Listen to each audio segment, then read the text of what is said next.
আসসালামু আলাইকুম, আমন্ত্রণ বাংলা ভিশন সংবাদে। আপনাদের সাথে আছি আমি সাবরিনা আলম। দীর্ঘ ২২ বছর পর নির্বাচনী জনসভায় যোগ দিতে খুলনায় যাচ্ছেন তারেক রহমান। সফরে তিনি খুলনা ও যশোরে দুটি নির্বাচনী সমাবেশে ভাষণ দেবেন। সকাল থেকেই খুলনার খালিশপুর প্রভাতী স্কুল মাঠে যোগ দিচ্ছেন নেতাকর্মীরা। বিএনপি চেয়ারম্যানের খুলনা অঞ্চল সফর ঘিরে মহানগর ও জেলা বিএনপি ছাড়াও অঙ্গ ও সহযোগী সংগঠনগুলো নিয়েছে নানা কর্মসূচি। খুলনা মহানগর, জেলা ও পার্শ্ববর্তী কয়েকটি এলাকার বিপুল সংখ্যক নেতাকর্মীর অংশগ্রহণে এই জনসমাবেশ দক্ষিণাঞ্চলের সর্ববৃহৎ নির্বাচনী সমাবেশ হবে বলে আশা নেতাদের। জনসভায় তারেক রহমান খুলনা সহ অত্র অঞ্চলের উন্নয়নের কথা বলবেন। ২০০৪ সালে সবশেষ খুলনায় তৃণমূল বিএনপির প্রতিনিধি সম্মেলনে যোগ দিয়েছিলেন তারেক রহমান। দর্শক, এই মুহূর্তে খুলনার খালিশপুর প্রভাতী স্কুল মাঠে নির্বাচনী জনসভাস্থলে আছেন বিশেষ প্রতিনিধি সিকান্দার রেমান। সরাসরি যুক্ত হচ্ছি তার সঙ্গে। রেমান, তারেক রহমান কখন সমাবেশস্থলে পৌঁছাবেন? নেতাকর্মীদের ভিড় কেমন দেখছেন? এরই মধ্যে খুলনার খালিশপুরের যে মাঠে সমাবেশটি অনুষ্ঠিত হচ্ছে, সেই প্রভাতী স্কুল মাঠ কিন্তু কানায় কানায় পরিপূর্ণ হয়ে গিয়েছে।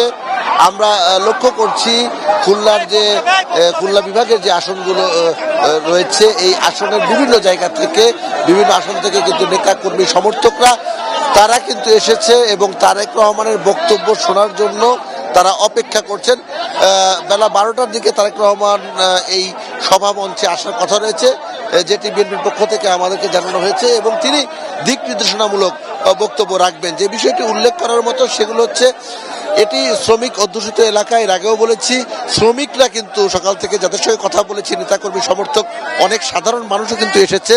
শ্রমিকরা কিন্তু বলছে তারা তাদের কর্মসংস্থান, তাদের রুটি রুজির নিশ্চয়তার জন্য তারেক রহমানের কাছ থেকে সুনির্দিষ্ট পরিকল্পনা আশা করছে। যদিও বিএনপির পক্ষ থেকে এখানে যারা এই আজকের সভার আয়োজক এবং এই এলাকা থেকে যারা নির্বাচন করছে, তারা বলছেন যে বিএনপির যে 31 দফা, সেই দফাগুলোর মধ্যে কিন্তু শ্রমিকদের কর্মসংস্থান, শ্রমিকদের ভবিষ্যৎ কিভাবে উন্নতি করা যায় সে বিষয়ে সুনির্দিষ্ট পরিকল্পনা আছে।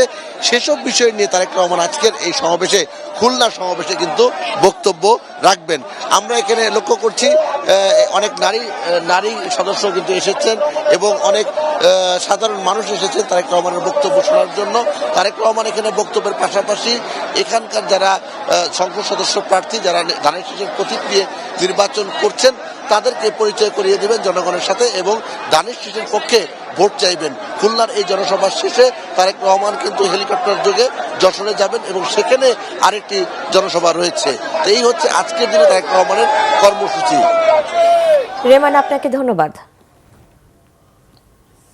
রাজধানীর পূর্বাঞ্চল নতুন শহর প্রকল্পে সরকারি প্লট বরাদ্দে দুর্নীতির অভিযোগে ক্ষমতাচ্যুত প্রধানমন্ত্রী শেখ হাসিনা ও তার বোন শেখ রেহানার সন্তানদের বিরুদ্ধে দায়ের করা দুটি পৃথক মামলার রায় ঘোষণা করা হবে আজ।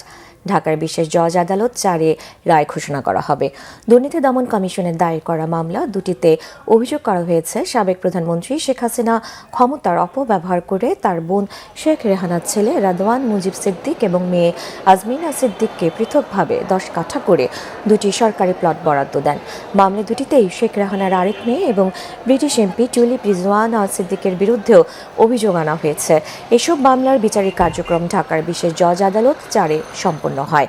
ক্ষমতার অপব্যবহার ও অনিয়মের মাধ্যমে পূর্বাঞ্চল নতুন শহর প্রকল্পে 10 কাঠা করে সরকারি প্লট বরাদ্দ নেওয়ার অভিযোগে গত বছরের 13 জানুয়ারি দুদকের সহকারী পরিচালক আফনান জান্নাত কেয়া আজমিনা সিদ্দিক ও রাদওয়ান মুজিব সিদ্দিকের বিরুদ্ধে পৃথক দুটি মামলা করেন। এসব মামলায় শেখ হাসিনা ও টিউলিপ সিদ্দিক সহ মোট 16 জনকে আসামি করা হয়। এই ছিল এখনকার মতো। পরের সংবাদ বেলা 12টায় দেখার আমন্ত্রণ রইল। এছাড়া বাংলা ভিশন সংবাদ ও সংবাদ সংশ্লিষ্ট অনুষ্ঠান দেখতে ভিজিট করুন www.vbnews24.com ও facebook.com/banglavisionnews এবং সাবস্ক্রাইব করুন youtube.com/banglavisionnews। ধন্যবাদ।